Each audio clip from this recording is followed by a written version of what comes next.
My name's Edward. The tapping therapy has been very useful to me because when I was a child, I was sexually abused by my uncle. And even though I had been to counsellors talking about what had happened, it never really changed the way I felt about what had happened.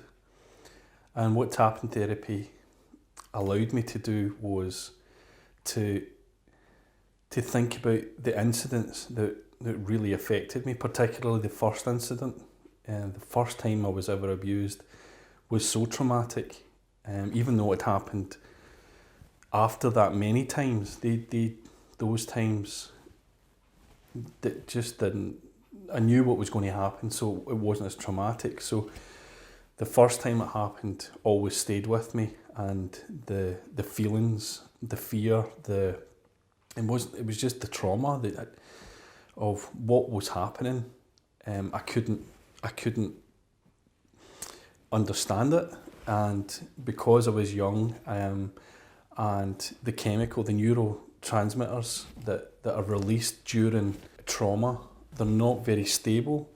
So when you start thinking about an incident that has happened to you, and you start to feel those emotions, you start to feel the same neurotransmitters firing off in your brain, and your body starts to react and feel the same way that it did when that incident happened. Then you start to tap through the emotion, and you no longer need to think about it. But what it does is that memory was set down when I was 6 years old.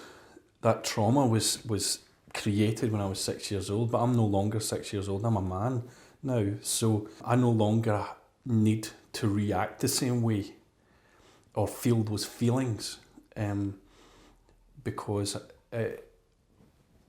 because that's not going to happen to me now. And by tapping, I'm telling my brain, this is an adult body that is being touched, that is embodying this mind. So although I have now a distance, I suppose, in time from that incident, you carry those emotions with you, those incidents with you, just as if they had just happened.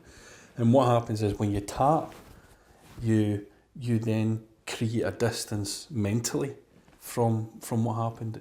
It doesn't make it any less clear. In fact, in some ways it makes it clearer, because you're no longer emotionally charged or affected by the incident.